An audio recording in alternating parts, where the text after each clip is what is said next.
제천 이영. 여행을 즐기는 방법 중 하나는 오감 중 하나를 선택해 테마로 삼아보는 것이다. 한 가지 감각에만 집중해서 감각의 시선으로 여행지를 느껴보면 여행이 그렇게도 풍부해지고 입체적일 수가 없다. 이번 여행은 청각으로 정했다. 청각의 여행이라니 음악을 들으면서 돌아다니겠다는 뜻이 아니다. 혹시 평소엔 내가 듣지 못한 소리가 있진 않았는지, 내가 미처 잊고 있던 소리가 있진 않았는지 등 미세한 소리에 집중해보고자 한다. 그 다음은 가는 곳마다 그곳의 사연이, 아름다움이 전해주는 들리지 않는 소리와 노래를 상상해보고자 한다. 쨍쨍한 햇볕이 세상을 쏘는 무더운 8월. 충북 제천을 다녀올 일이 생겼다. 제천에선 어떤 소리를 들어볼 수 있을까? 제천 시내역, 장중하게 자리 잡은 제천장 낙동 7층 모전 석탑. 제천 고속버스 터미널에서 차로 고작 10분 거리에 장낙동 7층 모전 석탑이 있다. 거리와 소요 시간을 보면 시내 한가운데 있다는 뜻이다. 한가운데까진 아니지만 시내와 하천 하나로 붙어있는 벌판에 제천장 낙동 7층 모전 석탑이 우뚝하게 서 있다. 탑을 모시던 절은 폐사지가 되어 황량하지만 높이 9m의 웅장한 이 모전 석탑 하나만으로 공간이 가득 찬다. 모전 석탑이란 벽돌 모양의 석탑을 말한다. 벽돌로 쌓는 전탑은 주로 중국식 양식이고 돌로 쌓는 석탑이 우리나라 고유의 양식인데 모전 석탑은 중국에서 유행하던 양식을 한국식에 맞춰 재해석한 작품이라고 볼 수 있다. 가장 유명한 모전 석탑으로는 경주의 분황사 모전 석탑이 있다. 신라가 삼국을 통일한 이후 9에서 10세기 신라 말 하대에 가면 고전 양식에 도전을 가하는 다양한 미술사 양식들이 우후죽순 생겨났다. 일종의 매너리즘 혹은 바로크적 성향의 시대라고 할 수 있는데 그 갈래 중 하나로 경북의 북부 지역에 모전 석탑이 유행했다. 특히 안동에 집중되어 있다. 제천도 경북의 북부와 붙어 있으니 그 영향을 받지 않았을까 한다.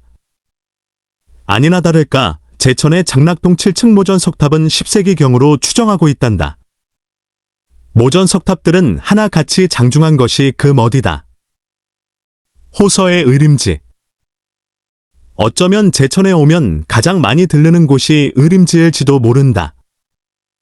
전통적으론 의림지가 제천을 대표하는 관광지였다. 의림지는 제천에서 가장 큰 저수지로 조성현대가 무려 고대 삼국시대이다. 김제 벽골제, 밀양 수산제와 더불어 한국의 3대 고대 저수지로 손꼽히는 곳이다.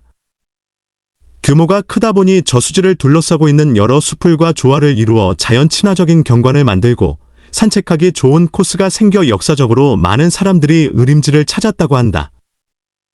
의림지는 용두산이 평지와 맞닿는 선상지 지형에 조성한 저수지로 주변의 많은 농지에 물을 관계하고 있다. 관계 면적이 담수 면적의 13배라고 하니 관계 효율성이 이만저만이 아니며 실제 제천 땅은 의림지의 덕을 톡톡히 봤다. 세종실록 지리지에는 의림지의 관계량에 대해 의림제라 한다. 길이가 530척이며 논 400결에 물을 댄다고 기록하고 있다. 제천의 옛 이름인 내토는 둑을 의미하는데 곧 의림지를 지칭하는 것이며 충청도의 별칭인 호서 지방에서 호가 바로 의림지를 가리킨다. 이 정도로 충청도에서 의림지의 위상이 남다르다. 의림지의 면적은 13만 제곱미터로 규모가 남다르다 보니 전체를 둘러보는데 빠른 걸음으로도 약 40분은 소요되고 중간에 의림지 역사박물관까지 있으니 의림지 투어만 넉넉하게 1시간 이상 구경할 수 있다. 마냥 걷기만 할 뿐이 아니라 구역구역별 보이는 뷰가 다르고 즐길 수 있는 관람거리도 저마다 다르게 구성해 두었다. 아이들이 환장하는 유원지에서부터 어르신들이 신나게 사진을 찍는 나무다리 위, 연인들이 풋풋하게 커피를 마시는 카페, 전문 사진가들이 작품 건져가는 스팟까지 말이다. 삼국시대 신라의 진흥왕 때 가야금을 만든 우금이 조성했다는 의림지는 고려시대와 조선시대, 그리고 현대에 와서 1972년 개축 및 보수공사를 진행하였다. 조선시대 때의 개축공사에서는 채찰사로 파견된 정인지가 무려 1,500명의 군인들로 작업했다고 한다. 1972년 공사는 홍수로 둑이 터져 보수할 수밖에 없었는데 공사 과정에서 의림지 바닥과 조성 원리를 확인할 수 있었는데 고대 조상들의 과학적 슬기에 모두가 감탄했다고 한다. 간절함과 질실함의 순교, 배론 성지와 황사형 토굴. 충청도에는 유독 선교사들이 순교를 당했던 성지들이 많다. 충청도 중에서도 경북, 강원과 붙어있는 충북 지역에 더 두드러진다. 아마 산간 지역이라 숨어있기 유리해서일 수 있다. 충북의 성지들 중 가장 먼저 떠오르는 곳은 조선 후기 가장 큰 천주교 박해 사건이었던 신유박해와 얽힌 제천의 배론 성지이다. 1801년 정조가 죽고 그의 아들 순조가 재위한 원년에 일어났던 신유박해는 정치적 의도 속에서 천주교인들이 희생된 순교 사건이었다. 정조가 죽자 정조의 정적 붕당이었던 노론벽파가 득세하였다. 노론벽파는 정조의 할머니인 정순왕후 김씨를 구심점으로 모여들었고 정순왕후 김씨는 정조의 측근들을 조정해서 몰아내기 위해 꺼내들었던 카드가 천주교였다. 정조는 재위기간 모든 붕당을 두루 등용하겠다는 탕평의 기치 아래 비주류 붕당이었던 남인들을 등용했는데 한동안 정치 일선에서 배제되어 있던 남인이었기에 이들 가운데 천주교 신자들이 몹시 많았다. 1801년 정약용의 작은 형 정약종의 집에서 무부무군이라는 낙서가 발견되었던 것이 화근이었다. 무부무군이란 아비와 임금이 필요 없다는 뜻으로 명백한 영모성 글과였다. 조정은 천주교가 무부무군을 지향하는 사교라며 몰아갔다. 오로지 유교만을 국가의 사상으로 간주하던 조선에서 서양의 종교는 이단시대였고 나이 어린 순조의 즉위와 동시에 정순왕후 김씨는 천주교를 대대적으로 탄압했다. 이때의 사건을 신유년에 일어났다고 하여 신유박해라고 하며 조선의 두 번째 천주교 박해 사건이었다. 신유박해로 청나라에서 온 중국인 신부 주문모를 포함해 약 300에서 400명의 교인들이 순교했다. 이때 피해를 봤던 가문 중 정약용 가문도 있었다. 정약용 삼형제 중에서 맏형 정약전과 막내 정약용은 젊은 시절 천주교 세례를 받았지만 곧바로 천주교보다는 실학에 몰두했다. 반면 둘째였던 정약종은 아주 독실한 천주교인이었다. 심지어 정약용 남매 중 맏딸의 남편이 한국 최초로 세례를 받은 이승훈이었다. 아직 조선은 선교사들이 들어오지 않은 동방의 나라였다. 1784년 사신으로 청나라를 방문하는 아버지를 따라간 이승훈은 청나라에서 세례를 받았고 세례명은 베드로였다. 이승훈은 딱히 천주교에 대한 이해도가 높지만은 않았지만 신앙심만큼은 질실에 귀국 후 조악하게나마 성당을 만들고 포교활동을 하였다. 그런데 천주교에선 제사를 금한다는 교리에 실망하곤 천주교를 배격했다가 그럼에도 제일 먼저 서학, 천주교의 세례를 받아왔단 이력으로 인해 천주교 관련 무슨 사건이 터질 때마다 엮일 수밖에 없었다. 그렇게 1801년 이승훈 베드로는 신유박해 때 휘말려 처형되었다. 이승훈과도 집안 사람이고 오히려 이승훈보다도 더 독실한 천주교인이었던 정약용의 둘째 형 정약종도 참수되었다. 정약전과 정약용은 지금은 천주교에서 배교한다는 사실이 참작되어 참수형은 면하고 정약전은 전남 완도군의 신지도로 정약용은 포항으로 유배령을 받았다.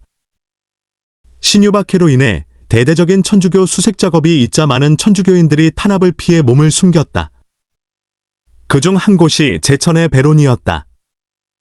배론에 숨어들었던 천주교인 황사형은 배론의 토굴에 응거하면서 청나라에 있는 선교사에게 작금의 조선 상황을 알리고 도움을 호소하는 편지를 작성해 붙이기로 했다.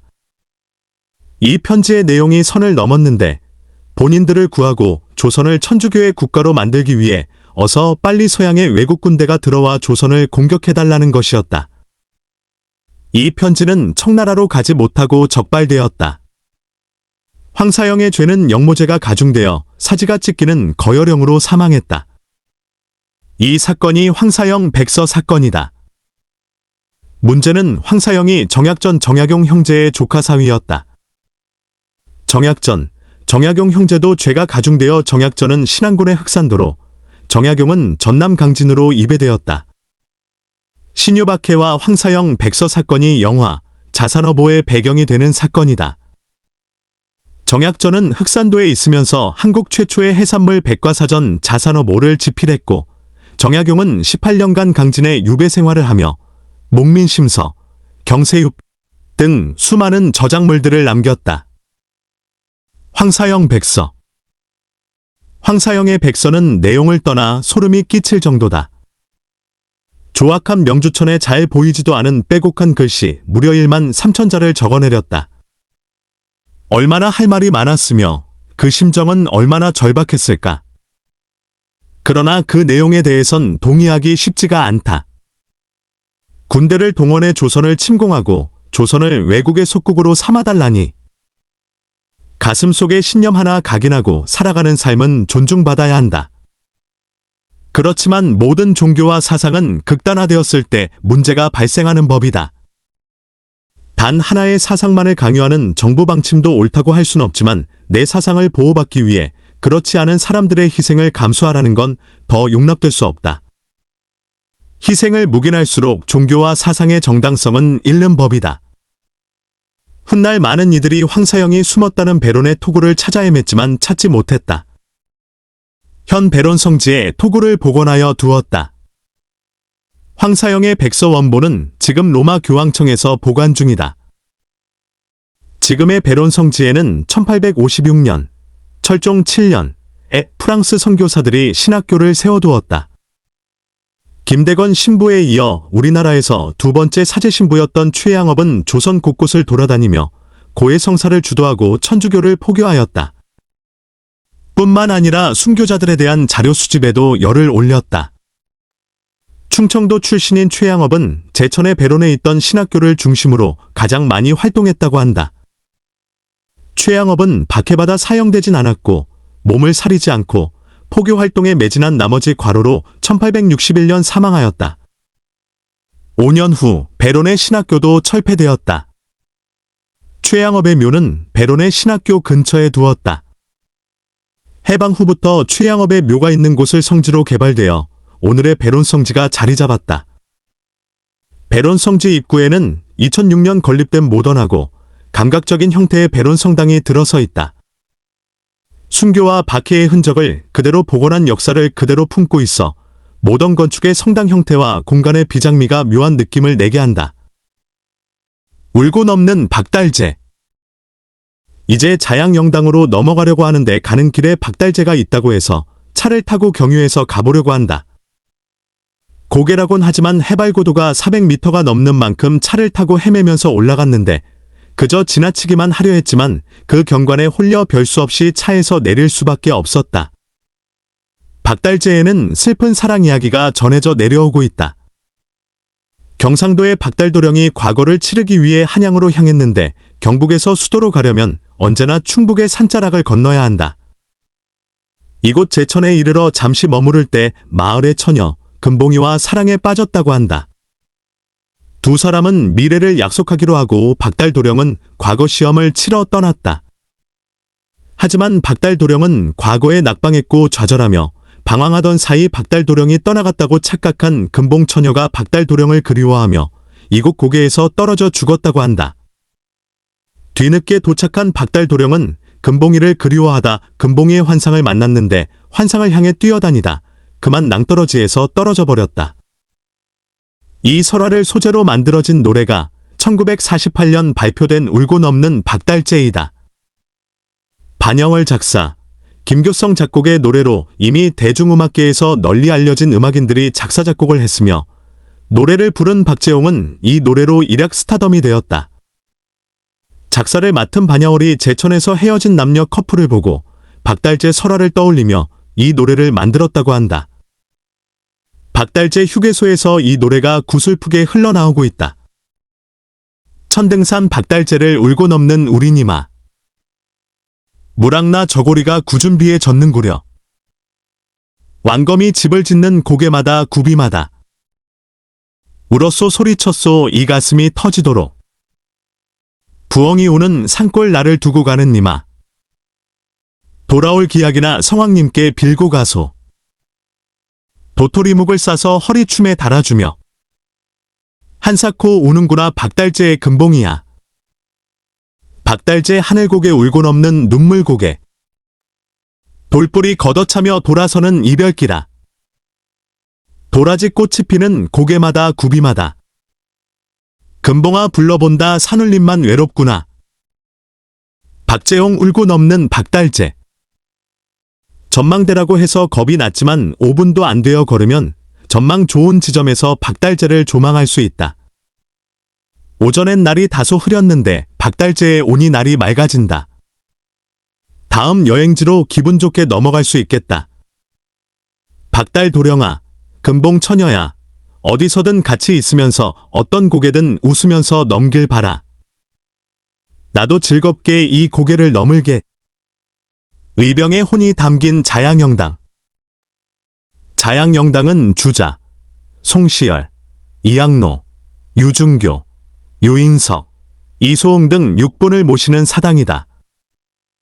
1906년 고종 43, 근대화로 접어들며 서양의 각종 문물이 한반도에 물밀듯 들어올 때 한켠에서는 성리학을 고수하고 지키려는 노력들이 있었다.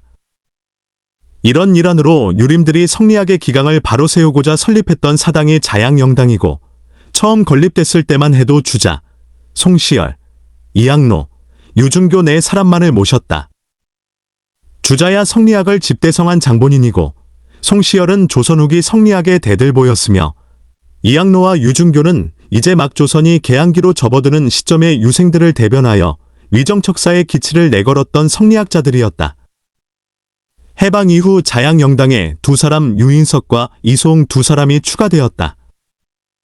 자양영당의 건립 취지를 고려했을 때 두 사람도 위정척사라는 연장선 위의 인물임은 알 수가 있다. 두 사람은 누구였을까? 조선과 대한제국이 아직 주권을 완전히 일본에게 넘기지 못하고 여러 제국주의 강대국들에게 휘둘리던 구한말 크게 3번의 의병투쟁이 있었다. 명성황후 씨의 사건으로 인한 을미의병, 을사조약으로 인한 을사의병, 대한제국 군대 해산으로 인한 정미의병. 유인석과 이소홍은 이 중 맨 먼저 발생한 을미의병의 주동자들이었다. 1895년 청일전쟁에서 청나라가 패배하며 조선을 둘러싼 판에서 아웃되었다. 일본은 청일전쟁의 전리품으로 요동반도를 할양하려고 했지만 러시아의 반대로 좌절되었다.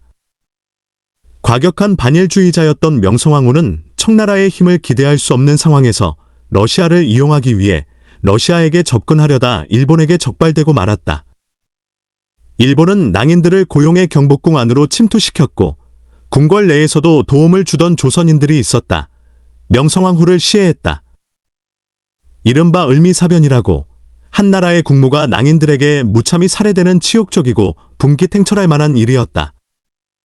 이토록 분노심이 팽배한 가운데 일본은 친일개혁가들을 내세워 내각을 수립한 뒤 을미개혁을 단행했는데, 개혁안 중 머리를 짧게 자르는 단발령이 성리학자들을 건드렸다. 신체 발본 수지를 신념처럼 가슴에 새기고 있는 성리학자들에겐 부모가 물려주신 머리카락을 자르는 일은 차마 수용할 수 없었고, 가뜩이나 명성황후 씨의 사건으로 불만이 가득 차있던 찰나의 유인석, 이소홍이 의병을 일으켰다. 이 의병이 을미의병이다. 을미의병은 전국적으로 퍼졌고 유인석은 충청도에서, 이소홍은 강원도에서 걸기하였다. 유인석이 의병대장으로 추대되어 작전을 모의했던 곳이 제천의 자양영당이었다고 한다.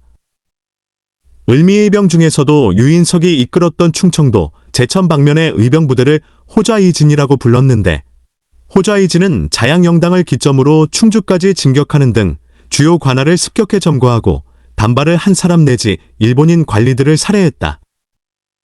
강원도 춘천에서 걸기했던 이소홍도 제천으로 넘어가 호좌이진에 합류했다고 한다. 호좌이진을 비롯해 전국의 의병대들이 모여 서울로 진군하려 했지만 고종이 단발령을 철회하고 해산 명령을 내리며 을미의병은 자진해산했다. 의병과 독립운동은 개념이 다르다. 독립운동은 나라를 빼앗겼던 일제강점기에 국민을 나라의 주인으로 삼는 공화국 정부를 완전히 새로 수립하겠다는 목표를 세운 이들이었고, 의병은 국왕 중심의 조선, 혹은 대한제국을 회복시키겠다는 근황적 성격이 더 강했다. 따라서 의병은 필연적으로 보수적 가치를 지향할 수밖에 없다. 고종의 해상권고에 자진해산한 것만 봐도 의병에게 가장 중요한 건 왕실의 회복이었다. 그런 만큼 의병은 성리학자들이 주도하는 구조였다. 주자, 송시열, 이학로, 유중교에 이어 구한말 최초의 의병을 대표한 유인석과 이소웅이 함께 모셔진 것이다. 의병의 이념이 다소 시대착오적인 부분이 있어 비판을 많이 받는 건 사실이다. 그러나 자신이 믿는 정의에 대해 목숨을 걸 정도로 지키려는 소신은 박수받아야 하며 독립운동으로 이어지는 발판 역할을 했다는 의의만큼은 무시할 수 없다. 호수의 세상, 청풍호. 둘째 날 하늘을 보니 어제보다 맑아 하늘색이 아주 선명하다. 사람들은 가을 하늘이 높고 푸르다지만 여름의 하늘만에 짙고 깊은 멋도 있다. 혹시 날이 흐려질 수 있으니 아직 하늘이 쨍쨍하게 멋부릴 때 청풍호로 출발한다. 충청도는 호서지방이라고 불릴 정도로 호수가 많다. 옛말의 호서에서 호는 의림지를 일컫는 말이지만 이제 충청도의 호수라 함은 청풍호가 대표하지 않을까 한다. 청풍호는 제천을 가운데 두고 충주와 단양이 공유하고 있다. 분명 같은 호수이건만 단양에선 단양호, 제천에선 청풍호, 충주에서는 충주호라고 부른단다. 청풍호를 즐기는 방식은 다양하다. 단양편에선 유람선을 탔으니 이곳 제천에선 케이블카를 타볼까 한다. 여행에서 케이블카는 치트키다. 그 중에서도 난 통영의 케이블카와 제천의 청풍호 케이블카를 제일로 취급한다. 케이블카를 타고 올라가 청풍호를 굽어보면 놀라운 광경이 펼쳐진다. 호수 하나로 이토록 웅장함을 느끼리라곤 전혀 예상을 못했다. 바다에선 늠름한 산을 볼 수 없고 산에선 우아한 물을 볼 수 없는데 호수에선 파란 물과 신록의 우거짐을 동시에 볼 수가 있다. 더 놀라운 건 서 있는 지점에 따라 청풍호가 전부 다르게 보인다는 것이다. 이 청풍호는 자연호수가 아니라 인공으로 조성한 저수지다.